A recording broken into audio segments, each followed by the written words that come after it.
ትርታ 97.6 ኤፍኤም ትርታውን ያዳመጡ አብረውን ይቆዩ።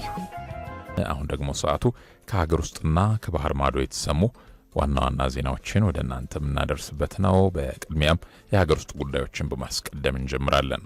በኢትዮጵያ ሳይንስ አካዳሚ የኢኖቬሽንና ቴክኖሎጂ ሚኒስቴር ትብብር የተመረቀው የሳይንስና ቴክኖሎጂ የጽንሰ ሀሳብ አቻ ስያሜዎችን ከብያኔዎቻቸው የያዘው የአዲስ የሳይንስና ቴክኖሎጂ መዝገበ ቃላት ለኢትዮጵያ ሳይንስና ቴክኖሎጂ እውቀት ፈጠራ ስርጭት ከፍተኛ አስተዋጽኦ እንደሚኖረው ተገለጸ። የሳይንስና ቴክኖሎጂ እንግሊዝኛ፣ አማርኛ መዝገበ ቃላቱ የሳይንስ እውቀትን በማስፋፋትና ሳይንሳዊ ባህልን በማዳበር ተልዕኮውን በመፈጸም ሂደት አይነተኛ ግብዓት ለማበርከት ያለመ መሆኑንና መዝገበ ቃላቱ ወደፊት በሌሎች ሀገርኛ ቋንቋዎችም ተተርጉሞ ሰፋ ላለ ህብረተሰብ አገልግሎት እንደሚሰጥ እየተደረገ መሆኑን የኢትዮጵያ ሳይንስ አካዳሚ አስታውቋል። መዝገበ ቃላቱን ማዘጋጀት ያስፈለገበት ዋናው ምክንያትም የሳይንስና ቴክኖሎጂ እውቀት በዓለም አቀፍ ደረጃ በፍጥነት እያደገ በመምጣቱና በሀገራችን የትምህርት የቴክኖሎጂ ሽግግርና የምርምር ዘርፎች ጉልህ የሆነ ለውጦች እየታዩ በመሆናቸው በቋንቋ ምክንያት የሳይንስና ቴክኖሎጂ ሀሳቦችን የመግለጽ አቅም ማዳበር አስፈላጊ ሆኖ በመገኘቱ መሆኑንም አካዳሚው አመላክቷል። በዓለም አቀፍ ደረጃ ሳይንስ ለመላው የሰው ልጆች እድገት እያበረከተ ያለው አስተዋጽኦና ዓለምን ለጋራ ዓላማ የማስተባበር ኃይሉ በመላው ዓለም በሚዘከርበት የዓለም የሳይንስ ቀን የተመረቀው አዲስ የሳይንስና ቴክኖሎጂ እንግሊዝኛ፣ አማርኛ መዝገበ ቃላት በሳይንስና ቴክኖሎጂ እውቀት ፈጠራና ስርጭት ረገድ በኢትዮጵያ ከፍተኛ አስተዋጽኦ እንደሚኖረውም የኢትዮጵያ ሳይንስ አካዳሚ ፕሬዝዳንት ፕሮፌሰር በላይ ካሳ ተናግረዋል። በመጽሐፍ ምረቃ ስነ ስርዓት ላይ የመክፈቻ ንግግር ያደረጉት የኢኖቬሽንና ቴክኖሎጂ ሚኒስቴር በለጠ ሞላ በበኩላቸው አዲስ የሳይንስና ቴክኖሎጂ እንግሊዝኛ፣ አማርኛ መዝገበ ቃላት መጽሐፍ ህትመት ተከናውኖ ለምረቃ መብቃቱ የሳይንስና ቴክኖሎጂ ዘርፉን በመረዳት ወደ ተግባር ለመለወጥ የሚደረገውን ጥረት ጉልህ ሚና ያለው መሆኑንም ገልጿል። በአጠቃላይ መዝገበ ቃላቱ በብዙ ሀገራችን ቋንቋዎችም እየተተረጎመ ተደራሽ እንዲሆን ለማስቻል ከኢትዮጵያ ሳይንስ አካዳሚና ሌሎች ተመሳሳይ ዓላማና ተልዕኮ ካላቸው ተቋማት ጋር በትብብር መሰራት ያለበት መሆኑንም ሚኒስቴሩ አስገንዝበዋል።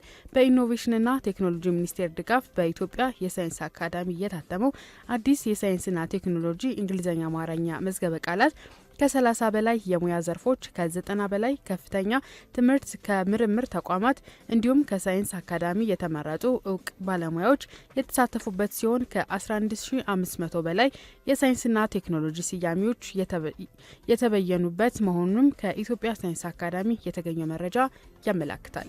የህፃናት ጉዳይ አስተዳደር ማዕቀፍ ከነበረበት ከፍተኛ መሻሻሎች መታየታቸውን የሴቶችና ማህበራዊ ጉዳይ ሚኒስቴር አስታወቀም። በዓለም አቀፍ ደረጃ እንደ አውሮፓውያን አቆጣጠር 2024 በኮሎምቢያ ቦጎታ በሚኒስትሮች ደረጃ በዓለም አቀፍ ኮንፈረንስ በህፃናት ላይ የሚፈጸሙ ጥቃቶችን መከላከልና ምላሽ መስጠት ላይ በተከናወኑ ተግባራት ላይ ያተኮረ የውይይት መድረክ ተካሂዷል። በመድረኩ ላይ የሴቶችና ማህበራዊ ጉዳይ ሚኒስትር ዶክተር ኤርጎጌ ተስፋዬ እንደገለጹት ከቦጎታ ቃል ኪዳን በኋላ የኢትዮጵያ መንግስት የቅድመ ልጅነት እድገት እንክብካቤ ማዕቀፍ በ2030 ከነበረበት 15 በመቶ ወደ 50 በመቶ ለማስፋፋት አቅዶ አሁን ላይ ሽፋኑ 19 በመቶ መድረሱን ገልጸዋል። የህፃናት ጥበቃ ጉዳይ አስተዳደር ማዕቀፍ ከነበረበት 2 በመቶ ወደ 6 በመቶ ከፍ ማለቱን ጠቅሰው ይህም ለሀገራዊና ለአህጉራዊ ግለሰቦች አበረታች እድገት መሆኑንም ጠቅሷል። በተጨማሪም የልጅነት ጋብቻንና የሴት ልጅ ግርዛትን ለማስቆም የሚያስችል መደበኛ በጀትና የወጪ ክትትል ስርዓት ለማቋቋም ማህበረሰቡን ያካተቱ ትብብሮች እንደተጀመሩም ጠቅሷል። እነዚህ ስኬቶች የኢትዮጵያ የበጎ ቃል ኪዳኖች እውን ለማድረግና እያንዳንዱ ልጅ በደህንነት በክብርና በተስፋ እንዲያድግ ያላት ጽኑ ቁርጠኝነት በግልጽ ያንጸባረቀም ነው ብለዋል። ምንም እንኳን ከቦጎታ ቃል ኪዳን በኋላ በአህጉሪቱ ጉልህ የሆነ እድገት ቢገኝም አሁንም ተግዳሮቶች መኖራቸውን አንስተዋል። ላብነትም ግጭት፣ መፈናቀል፣ ድህነትና በአየር ንብረት ምክንያት የሚከሰቱ ቀውሶች በሚሊዮን የሚቆጠሩ የአፍሪካ ህፃናትን ለጥቃትና ለብዝበዛ ተጋላጭ እያደረጋቸው መሆኑን ጠቅሰዋል። ይህ ኮንፈረንስም እነዚህን ችግሮች ለመፍታት የለውጥ መነሻ መሆን እንዳለበት ጠቅሰው የጋራ ቁርጠኝነታችንን ለማደስና ቃል ኪዳኖቻችን ሊለኩ ወደሚችሉ እርምጃዎች ለመተርጎም በትብብር መስራት አለብን ሲሉ ተደምጠዋል። በህፃናት ላይ የሚፈጸመውን ጥቃት ማስቆም የተቀናጀ እርምጃ፣ ወጥ የሆነ ኢንቨስትመንትና ቆራጥ አመራር ያስፈልጋል ብለዋል። ለዚህም በመንግስታት፣ በሲቪል ማህበረሰብ ድርጅቶች፣ በግሉ ዘርፍና በማህበረሰቦች መካከል ዘላቂ የሆነ ትብብር መፍጠርና በጋራ መስራት ይገባል ብለዋል። በኢትዮጵያ የዩኒሴፍ ምክትል ተወካይ ዶክተር አቡበከር ካምፖ በበኩላቸው ዩኒሴፍ ከሌሎች አጋር አካላት ጋር በመሆን ኢትዮጵያን ጨምሮ የህፃናት ጥቃት ለማስታረቅ የሚደረገውን አህጉራዊ እንቅስቃሴ እንደሚደግፉ ማስታወሳቸውን ከሚኒስቴሩ የተገኘ መረጃ ያመላክታል። ስለ መጪው ምርጫ ሂደትም ሆነ የጊዜ ሰሌዳን የተመለከተ ውይይት ከመደረጉ አስቀድሞ የኢትዮጵያ መንግስት በ7 መሰረታዊ ቅድመ ሁኔታዎች ላይ አፋጣኝና ተጨባጭ እርምጃዎች እንዲወሰድ 9 የተቃዋሚ የፖለቲካ ፓርቲዎችና 1 የፓርቲዎች ስብስብ ጠየቁ። መንግስትና ገዢው ፓርቲ ቅድመ ሁኔታዎችን በማሟላት ለሁሉም ወገኖች ነጻና ፍትሐዊ የሆነ የውድድር ምህዳር እንዲፈጥሩ ፓርቲዎቹ ጥሪ አቅርበዋል። 9 ፓርቲዎችና የኢትዮጵያ ፖለቲካ ፓርቲዎች አንድነት መድረክ የተሰኘው የፓርቲዎች ስብስብ ጥሪውን ያቀረቡት በኢትዮጵያ ነጻና ፍትሐዊ ምርጫን ለማካሄድ የሚያስችል ሁኔታ መፍጠርን በተመለከተ ትናንት ረቡዕ ህዳር 3 2018 በጋራ ባወጡት መግለጫ ነው። ፓርቲዎቹ በዚህ መግለጫቸው ለመጪው ጠቅላላ ምርጫ የኢትዮጵያ ብሔራዊ ምርጫ ቦርድ እያደረገ ያለውን እንቅስቃሴ በቅርበት እየተከታተሉ መሆኑን ገልጸዋል። ምርጫ ቦርድ ሂደቱን እያከናወነ ያለው ከህግ ከተሰጠው ተግባርና ኃላፊነት አንጻር መሆኑን እንደሚገነዘቡም ፓርቲዎቹ አስታውቀዋል። ሆኖም ቦርዱ የጀመረው እንቅስቃሴ ለምርጫ አስቻይ ሁኔታዎች መኖራቸው ባልተረጋገጠበት እየተደረጉ ያለ በመሆኑ ጥረቱ ሁሉ ትርጉም አልባ መሆኑን በግልጽ መናገር እንፈልጋለን ሲሉም ፓርቲዎቹ በመግለጫቸው አስፍረዋል። 9 ፓርቲዎች በመግለጫቸው የ2018 ጠቅላላ ምርጫ ባለፈው ጊዜያት ከተካሄዱት የተለየና አስተማማኝ ሰላም ለመገንባት የሚያስችል እንዲሆን ምቹ ሁኔታ መፍጠር አማራጭ ሳይሆን ቅድመ ሁኔታ መሆኑን አጽንኦት ሰጥተዋል። የጤና ሚኒስቴር በአሁኑ ወቅት በደቡብ ኢትዮጵያ ክልል በጅንካ ከተማ ምንነቱ በመረጋገጥ ላይ ያለ የሄሞራጂክ ፊቨር በሽታ መከሰቱን አስታወቀ። እንደ ሚኒስቴር መግለጫ በተደረጉ የቅኝት መረጃዎች እስካሁን ድረስ 8 ሰዎች በበሽታው የተጠረጠሩ መሆኑም ታውቋል።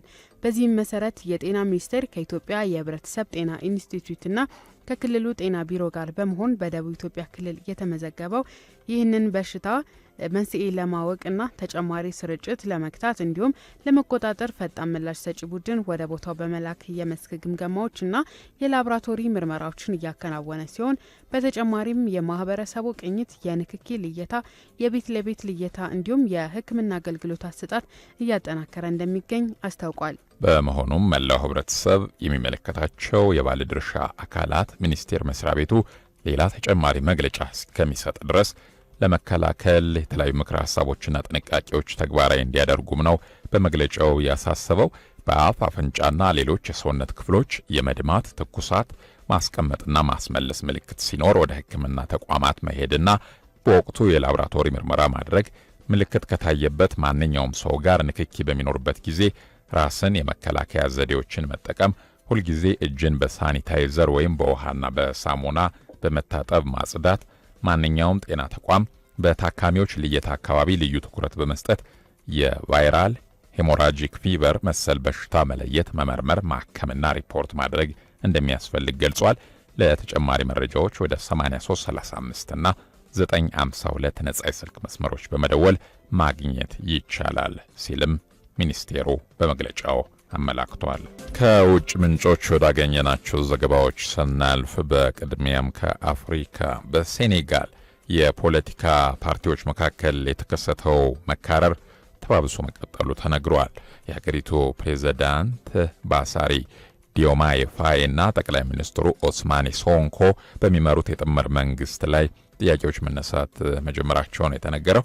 ፕሬዝዳንት ዲዮማዬ ፋዬ የጠቅላይ ሚኒስትሩን የቅርብ ረዳት አሳቱ ሚዮጃን ከስልጣን ማንሳታቸውን ተከትሎ ነው በመካከላቸው ያለው መካረር የተባባሰው። ፕሬዚዳንቱ የረዳቱ ስልጣን በራሳቸው የቅርብ ሰው አሚናታ ቶሩ መተካታቸው ነው የተሰማው።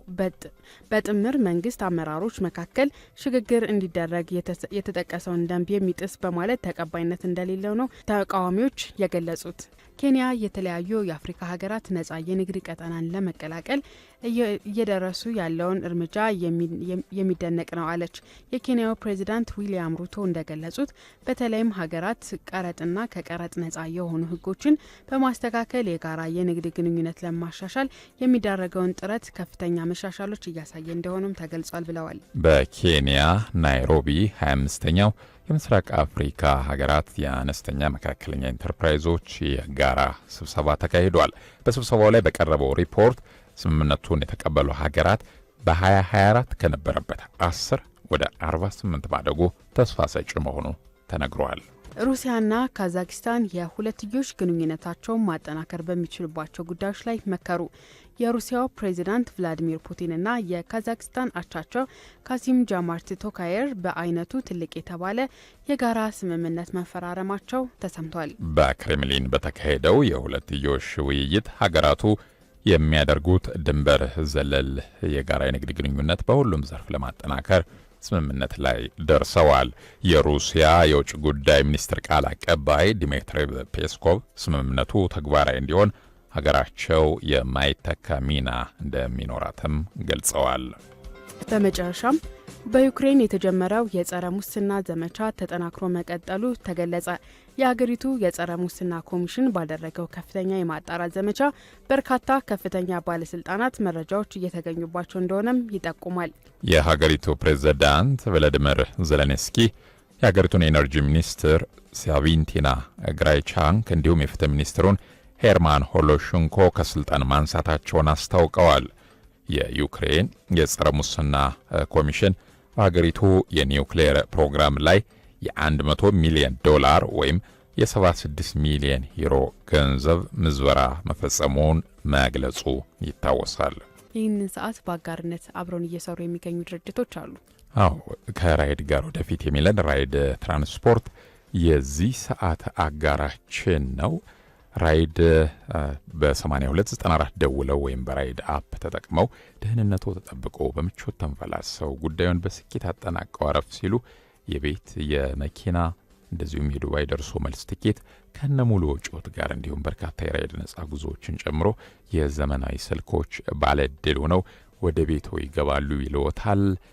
በተለይም ደግሞ ለደንበኞች ከዚህ በፊት በዕጣ ቁጥሮች ሲላኩ እንደነበር ይታወሳል። አሁን ደግሞ ለተከታታይ ሳምንታት ዕጣ ማውጣት ሊጀምር መሆኑን አስታውቋል። በ8294 ደውለው አሁንም አሸናፊ የሚያደርጉትን ዕጣዎችን እንዲደርሶት ያደርጉ። በ8294 ደውለው ራይድ ብቻ ሳይሆን እድልም ይጥሩ የሚለዎት ራይድ ትራንስፖርት የዚህ ሰዓት አጋራችን ነው። ሌላኛው አጋራችን ማን እንደ እናት የሚላችሁ እናት ባንክ ነው። እናት ባንክ እንግዲህ ዘርፈ ብዙ የባንክ አገልግሎቶችን በመስጠት ይታወቃል። ከዚህ በፊት የሚታወቅባቸው ኦሚ ከወለድ ነጻ የባንክ አገልግሎትና ስላንች የሴቶች የቁጠባ አገልግሎት ይጠቀሳሉ። አሁን ደግሞ የትምህርት ቤት ክፍያን የሚያዘምነውን እናት መላ ወይም ሚኑ ካሽ የተሰኘ የክፍያ ስርዓት ይዞ መጥቷል። በዚህም የክፍያ ስርዓት እንግዲህ ወላጆች ባሉበት ነው የልጆቻቸውን ክፍያ ከመክፈል ባሻገር ባሉበት ነው ውጤታቸውን እንዲከታተሉ ወራዊ ክፍያቸውን ጊዜ ጠብቀው እንዲከፍሉ የጉዞና የመጽሐፍ ግዢ ትኬቶችንም ክፍያ መፈጸም ያስችላቸዋል። ወላጆች ትምህርት ቤት መገኘት ሲኖርባቸው የአጭር የጽሁፍ መልእክት እንዲደርሳቸውም ያደርጋል። በዚህም የተነሳ በኢትዮጵያ የሚገኙ ትምህርት ቤቶችን አብረው እንዲሰሩ እንጋብዛለን ይላል ማን እንደ እናት የሚላችሁ እናት ባንክ። በሁሉም የእናት ባንክ ቅርንጫፎች በዛሬው ዕለት ለምንዛሬ ሄዱ የሚኖረውን የምንዛሬ መረጃ ወደ እናንተ እናደርሳለን። አድማጮቻችን አንድ የአሜሪካን ዶላር 150 ብር ከ85 ሳንቲም ተገዝቶ 153 ብር ከ87 ሳንቲም የመሸጫ ዋጋ ሆኖ ይውላል። ዩሮ 174 ብር ከ60 ሳንቲም ተገዝቶ 178 ብር ከ09 ሳንቲም መሸጫ ሆኖ ይውላል። ፓውንድ ስተርሊንግ 198 ብር ከ35 ሳንቲም ተገዝቶ 202 ብር ከ32 ሳንቲም የመሸጫ ዋጋው ነው። ካናዲያን ዶላር 107 ብር ከ54 ሳንቲም ተገዝቶ 109 ብር ከ69 ሳንቲም የመሸጫ ዋጋው ሆኖ ይውላል። በዛሬው ዕለት በሁሉም የእናት ባንክ ቅርንጫፎች አንድ ድርሃም 41 ብር ከ06 ሳንቲም ተገዝቶ 41 ብር ከ88 ሳንቲም የመሸጫ ዋጋው ሆኖ ይውላል። የቻይናን የን 21 ብር ከ19 ሳንቲም ተገዝቶ 21 ብር ከ61 ሳንቲም የመሸጫ ዋጋው ሆኖ ይውላል። አንድ የአውስትራሊያን ዶላር 82 ብር ከ69 ሳንቲም ተገዝቶ 84 ብር ከ34 ሳንቲም የመሸጫ ዋጋ ሆኖ ይውላል። ይህም መረጃ እንግዲህ ያደረሰን እናት ባንክ ነው። በሁሉም ቅርንጫፎች ብትሄዱ ዛሬ የምትስተናገዱበት የምንዛሬ ዋጋ ይህንን ይመስላል። ትርታ 97.6 FM ትርታውን እያዳመጡ አብረውን ይቆዩ።